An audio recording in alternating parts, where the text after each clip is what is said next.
આજે ઓપીડીમાં એક પેશન્ટ આવ્યું હતું જેની સોનોગ્રાફીમાં બાળકનો માથાનો ભાગ બિલકુલ બન્યો જ નહીં હતો. તો આને શું કહેવાય? આ એક ન્યુરલ ટ્યુબ ડિફેક્ટ છે. મેડમ, આ ન્યુરલ ટ્યુબ ડિફેક્ટ શું છે? ન્યુરલ ટ્યુબ ડિફેક્ટ એટલે બાળકના મગજ અને કરોડરજ્જુનું જન્મજાત ખોડખાપણ છે. એ એક ગંભીર ખોડખાપણ છે. ગર્ભાવસ્થાના શરૂઆતના તબક્કામાં જ્યારે બાળકની ન્યુરલ ટ્યુબ બનતી હોય છે તો એ પ્રોપર બંધ થતી નથી, એટલે આ ખોડખાપણ થાય છે. ન્યુરલ ટ્યુબ ડિફેક્ટ હોય એના 3 ટાઈપ હોય છે. ફર્સ્ટ ટાઈપ એનેન્કેફેલી, કે જેમાં બાળકના મગજનો વિકાસ જ થતો નથી અને આ ગંભીર ખોડખાપણ હોય છે કે જેમાં બાળક માટે એકદમ અતિ ગંભીર હોય છે અને એમાં સર્વાઈવ કરવું મુશ્કેલ હોય છે. બીજા ટાઈપની જે હોય છે એને સ્પાઇના બાયફિડા કહેવામાં આવે છે કે જેમાં બાળકની કરોડરજ્જુ હોય છે એ પ્રોપર રીતે બંધ થતી નથી.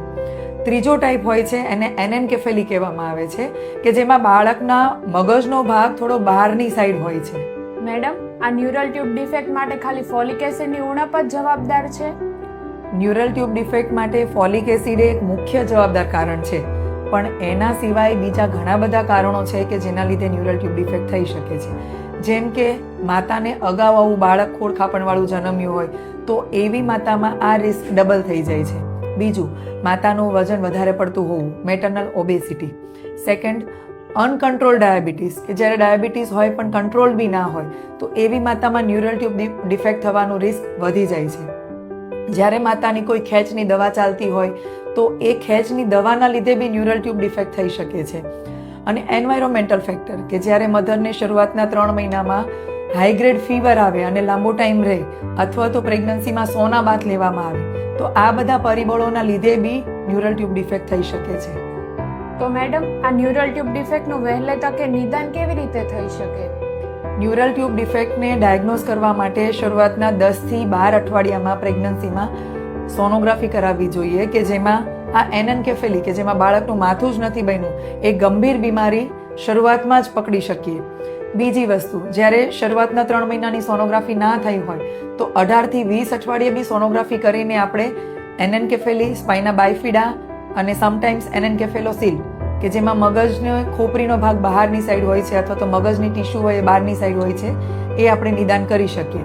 અને બ્લડના રિપોર્ટ્સ, કે જેમ કે ડબલ માર્કર, ક્વોડ્રુપલ માર્કર, આ રિપોર્ટ્સમાં માતાના શરીરનું જે બ્લડ લીધું હોય એમાં આલ્ફા ફિટોપ્રોટીન નામનું લેવલ વધારે હોય તો આ ખામી આપણે સસ્પેક્ટ કરી શકીએ. મેડમ, આ ખોડખાપણ પ્રેગ્નન્સીમાં ન થાય એના માટે આપણે કોઈ પ્રિકોશન લઈ શકીએ અથવા તો અગાઉથી શું ધ્યાન રાખી શકીએ જેથી આ વસ્તુ ના થાય? પ્રેગ્નન્સી પ્લાનિંગ કરતા દરેક કપલને ફોલિક એસિડ આઈડિયલી 1 મહિનો પહેલાથી ચાલુ કરી દેવું જોઈએ અને જ્યાં સુધી પ્લાનિંગ કરે અને પોઝિટિવ ટેસ્ટ ના આવે ત્યાં સુધી ફોલિક એસિડ સપ્લિમેન્ટેશન ચાલુ રાખવું જોઈએ. અને એકવાર પોઝિટિવ પ્રેગ્નન્સી ટેસ્ટ આવે પછી શરૂઆતના 3 મહિના પ્રેગ્નન્સીના ફોલિક એસિડ લેવું જોઈએ. હવે એનો ડોઝ જે હોય સામાન્ય રીતે 0.5 મિલીગ્રામ ડેઇલી ટેબ્લેટ લેવી જોઈએ. પણ જે માતાને આગળ આવું બાળક થઈ ગયેલું છે અથવા તો હાઈ રિસ્ક મધર છે, જેવી રીતે ડાયાબિટીસ હોવી, ખેંચની દવાઓ ચાલવી, તો આવી માતામાં 5 મિલીગ્રામ ડેઇલી ટેબ્લેટનો ડોઝ લેવો જોઈએ. બીજું છે, માતાને વજન પ્રેગ્નન્સીના પ્લાનિંગ પહેલાં કંટ્રોલમાં કરવું જોઈએ, વજન ઘટાડવું જોઈએ, લાઈફસ્ટાઈલમાં ચેન્જ કરવું જોઈએ, હેલ્ધી ફૂડ હેબિટ્સ અપનાવવી જોઈએ. જો મધરને ડાયાબિટીસ હોય તો પ્રોપર શુગર કંટ્રોલ થાય પછી જ પ્રેગ્નન્સીનું પ્લાનિંગ કરવું જોઈએ.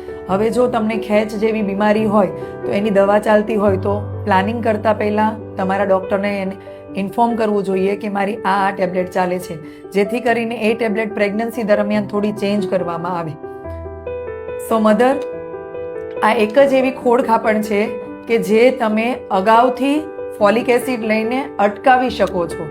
તો પ્લાનિંગ કરતા હોય તો આજથી જ ફોલિક એસિડ લેવાનું ચાલુ કરો. Thank you.